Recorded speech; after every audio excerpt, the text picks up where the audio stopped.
ভাৰতীয় জনতা পাৰ্টি অসম প্ৰদেশৰ OBC মৰ্চাৰ আজি সভা অনুষ্ঠিত হৈছিল সুভাষ দত্ত ডাঙৰীয়াৰ সভাপতিত্বত আৰু ইয়াতে OBC মৰ্চাৰ ৰাজ্যিক কাৰ্যনিৰ্বাহকৰ বিষয়বিয়াসকল OBC মৰ্চাৰ প্ৰতিখন জিলাৰ সভাপতি সাধাৰণ সম্পাদকসকল প্ৰত্যেকে উপস্থিত আছিল আৰু এই সভাত OBC মৰ্চাৰ সংগঠনটো শক্তিশালী কৰিবৰ কাৰণে সুভাষ দত্ত ডাঙৰীয়াৰ নেতৃত্বত প্ৰতিখন জিলা শক্তিশালীভাৱে আগুৱাই যোৱাৰ ক্ষেত্ৰত বিশেষভাৱে আলোচনা হৈছে আৰু কেন্দ্ৰীয় চৰকাৰ অসম চৰকাৰে OBCৰ ৰাইজৰ সুবিধাৰ কাৰণে যিখিনি আঁচনি যুগুত কৰি উলিয়াইছে সেইখিনি যাতে ৰাইজৰ মাজলৈ লৈ যাব পৰা যায় ৰাইজক সেইখিনি কথা যাতে জনাব পৰা যায় প্ৰতিটো স্তৰতে এই কথাবিলাকো আজি ইয়াত আলোচনা হৈছে আৰু তেনেধৰণৰ চিন্তাৰে OBC মৰ্চাই সমগ্ৰ অসমত শক্তিশালীভাৱে কাম কৰিব আৰু ভাৰতবৰ্ষৰ প্ৰধানমন্ত্ৰী নৰেন্দ্ৰ মোদী ডাঙৰীয়াৰ নেতৃত্বত আজি আত্মনিৰ্ভৰ ভাৰতৰ কথা কোৱা হৈছে আজি থলুৱা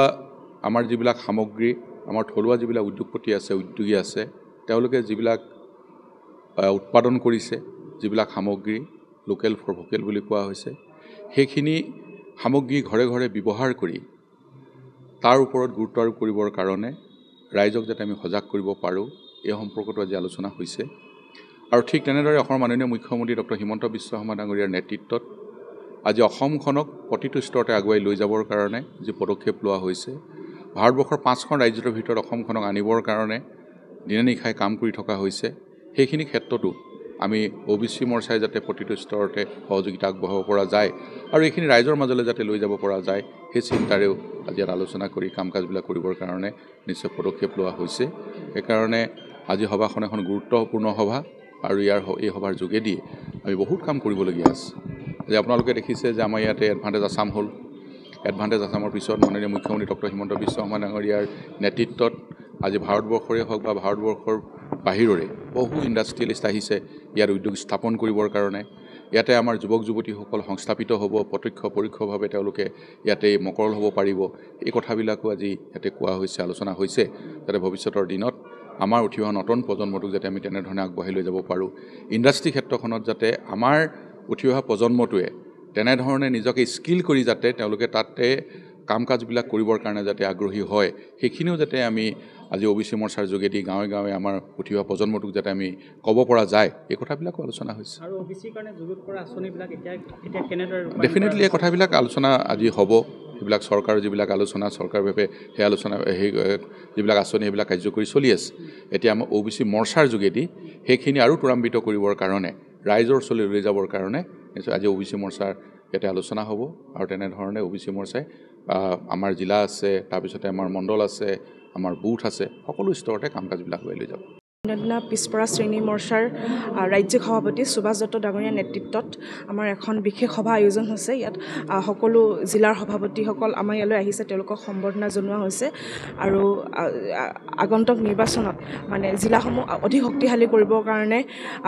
আমি সকলোৰে লগত এখন আলোচনা হৈছে আৰু ঠিক আছে পিছপৰা শ্ৰেণী মৰ্চা অসম প্ৰদেশৰ মাননীয় সভাপতি সুভাষ দত্ত ডাঙৰীয়াৰ সভাপতিত্বত আজি এখন বৰ্ধিত বিষয়ববীয়া সভা অনুষ্ঠিত কৰা হৈছে আৰু এই সভাৰ মেইন উদ্দেশ্য হৈছে যে আমি ইতিমধ্যে অন্যান্য পিছপৰা শ্ৰেণী মৰ্চাই অসমৰ 39খন যি সাংগঠনিক জিলা আছে সেই সাংগঠনিক জিলাৰ ভেটি সুদৃঢ় কৰাৰ উদ্দেশ্যে আমি ইতিমধ্যে জিলা সভাপতি নিযুক্তি প্ৰদান কৰা হৈছে আৰু তদুৰূপভাৱে জিলা সভাপতিসকলে জিলা কমিটি ইতিমধ্যে গঠন কৰিছে তাৰ পৰিপ্ৰেক্ষিততে আজি সকলো মাননীয় জিলা সভাপতি আৰু সাধাৰণ সম্পাদকসকলৰ সৈতে আমাৰ যি বিভিন্ন কোষ আছে কোষৰ সন্মানীয় আহ্বায়ক সহ আহ্বায়ক ৰাজ্যিকৰ আৰু যিসকল সদস্য ৰাজ্যিক কমিটিত অন্তৰ্ভুক্ত হৈছে ইতিমধ্যে তেখেতসকলকো আমি ইয়ালৈ নিমন্ত্ৰণ কৰি আনিছোঁ তেখেতসকলৰ লগত এটা আমি চিনা পৰিচয় হৈছে আমাৰ সাংগঠনিক ভেটি সুদৃঢ় কৰাৰ ক্ষেত্ৰত আৰু আগন্তুক নিৰ্বাচনৰ প্ৰতি লক্ষ্য ৰাখি অন্যান্য পিছপৰা শ্ৰেণী মৰ্চাৰ কেনেকুৱা ধৰণৰ কাম কাজ হ'ব সেই কাম কাজৰ ওপৰত এটা বিস্তৃত খাতিয়ন আজি এই সভাত আলোচনা কৰা হৈছে আৰু আত্মনিৰ্ভৰশীল ভাৰত আত্মনিৰ্ভৰশীল অসম যিটো হৰ ঘৰ স্বদেশী বুলি কোৱা হয় ঘৰে ঘৰে স্বদেশী তাৰ ওপৰতো বিশেষভাৱে আজি এই সকলো সন্মানীয় কাৰ্যকৰ্তাৰ ওচৰত উপস্থাপন কৰিছে উপসভাপতি অসম প্ৰদেশ ভাৰতীয় জনতা পাৰ্টিৰ তপন কুমাৰ গগৈ ডাঙৰীয়াদেৱে মনত যিখিনি আহিছে সেইখিনিকে কৈছোঁ বিশেষভাৱে আমাৰ যিবিলাক সামগ্ৰী আমি তৈয়াৰ কৰিছোঁ, আমাৰ যিখিনি ইয়াত সম্পদ আছে, সেই সম্পদখিনি আমি কেনেধৰণে ব্যৱহাৰ কৰিম, নিজে সেইখিনি উৎপাদন কৰি সেইখিনি বিক্ৰী কৰিবৰ কাৰণে আমাৰ বজাৰ আজি অভাৱ নাই। সেই বজাৰখন আমাৰ কোনো কাৰণতে কেতিয়াও অভাৱ নহয়। আজি অসমৰ উৎপাদিত সামগ্ৰী বিদেশলৈ বিদেশলৈ পঠাবৰ কাৰণে আজি চৰকাৰে ব্যৱস্থা গ্ৰহণ কৰিছে। আমাৰ ইয়াত উৎপাদিত যিবিলাক আমাৰ শাক পাচলি আজি বিদেশৰ বজাৰলৈ লৈ যোৱাৰ আমাৰ উদ্যোগীসকল যাতে লাভান্বিত হয়, আমাৰ থলুৱা উদ্যোগীসকল যাতে কোনো কাৰণতে পিছ পৰি থাকিবলগীয়া নহয়, থলুৱা উদ্যোগীসকলে যিবিলাক ইয়াতে সামগ্ৰী উৎপাদন কৰে সেই